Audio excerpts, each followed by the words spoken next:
Hi friends, இன்றைக்கி நாம் பார்க்க போகிறது ஒரு சூப்பரான ரெசிபி தான். பட்டுக்காயையும் நெத்தலியையும் வச்சு ஒரு சூப்பரான கறி எப்படி செய்கிறதுன்னு பார்க்கலாம். எங்கள் ஊரில் பார்த்தீங்கன்னா இந்த காய்க்கு பட்டுக்காய்னு சொல்லுவாங்க. இது பார்த்தீங்கன்னா கத்திரிக்காய் மாதிரியே இருக்கும். இந்த காயை பார்த்தீங்கன்னா 4ஆக கட் பண்ணி இதை உள்ளே இருக்கிற விதையை எடுத்துகிட்டு தான் நாம் சமைப்போம். வீடியோக்குள்ளே போகிறதுக்கு முன்னாடி இன்றைக்கி தான் என்னோடய சேனல் வாரீங்கன்னா ப்ளீஸ் லைக் பண்ணுங்கள், ஷேர் பண்ணுங்கள், சப்ஸ்கிரைப் பண்ணிக்கொள்ளுங்கள். கூடவே அந்த பெல் ஐக்கானையும் கிளிக் பண்ணிக்கொள்ளுங்க. இப்போ வாங்க வீடியோக்குள்ளே போகலாம். நெஞ்சு சளிக்கெல்லாம் பார்த்தீங்கன்னா சூப்பரான ரெசிபி தான் இதை. இப்போ பார்த்தீங்கன்னா இதை நான் க்ளீன் பண்ணி கழுவி எடுத்து வச்சுக்கொள்கிறேன்.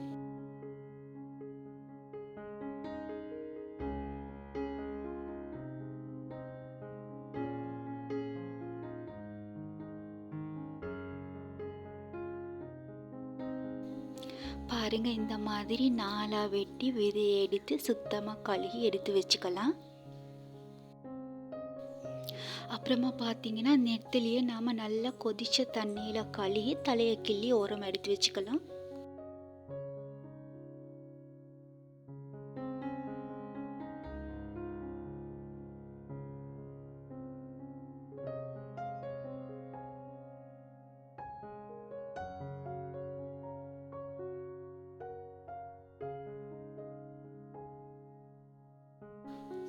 இப்போ சுத்தம் பண்ணியாச்சு. இப்போ நாம் இதை எண்ணெயில் போட்டு பொரிச்சுக்கலாம்.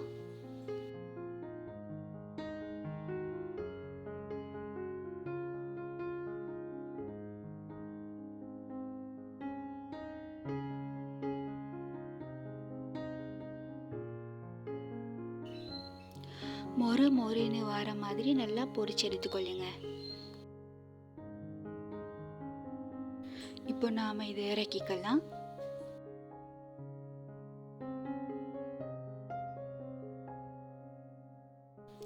இப்போ பார்த்தீங்கன்னா இன்னொரு பாத்திரத்தில் தேவையான அளவுக்கு எண்ணெயை ஊற்றி கறியை தாளிச்சுக்கலாம். பாருங்கள், நெத்தலியை பொரிச்சு எடுத்து வச்சுருக்கிறேன். 2 வெங்காயம் கட் பண்ணி எடுத்து வச்சுக்கிறேன். ஒரு தக்காளி கட் பண்ணி எடுத்து வச்சுக்கிறேன். தேவையான அளவு கருவேப்பிலை, அப்புறமா பச்சை மிளகா. எண்ணெய் சூடானதும் வெங்காயத்தை வதக்கிக்கலாம்.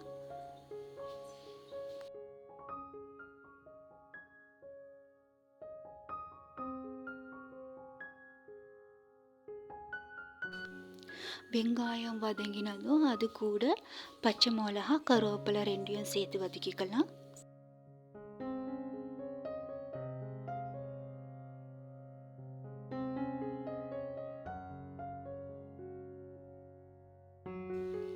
இப்போ தக்காளி சேர்த்து வதக்கிக்கலாம்.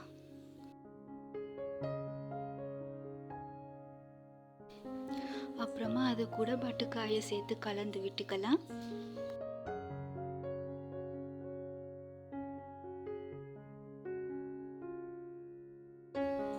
அது கூட 1/4 டீஸ்பூன் அளவுக்கு மஞ்சள் தூள், 1 டீஸ்பூன் அளவுக்கு மிளகாய் தூள் சேர்த்துக்கிறேன்.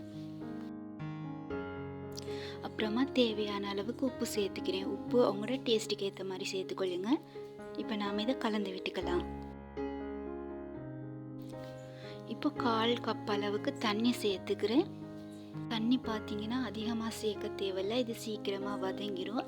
நாம் இதை மூடி வச்சு இப்போ வதக்கிக்கலாம். இப்போ பார்க்கலாம், பாருங்க கொஞ்சமாக தண்ணி இருக்கு.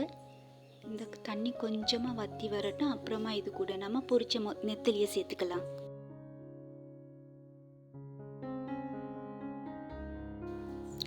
பாருங்க, இப்போ தண்ணி எல்லாம் வற்றி வந்திருக்கு. இப்போ நாம் நெத்தலியை போட்டு கலந்துக்கலாம்.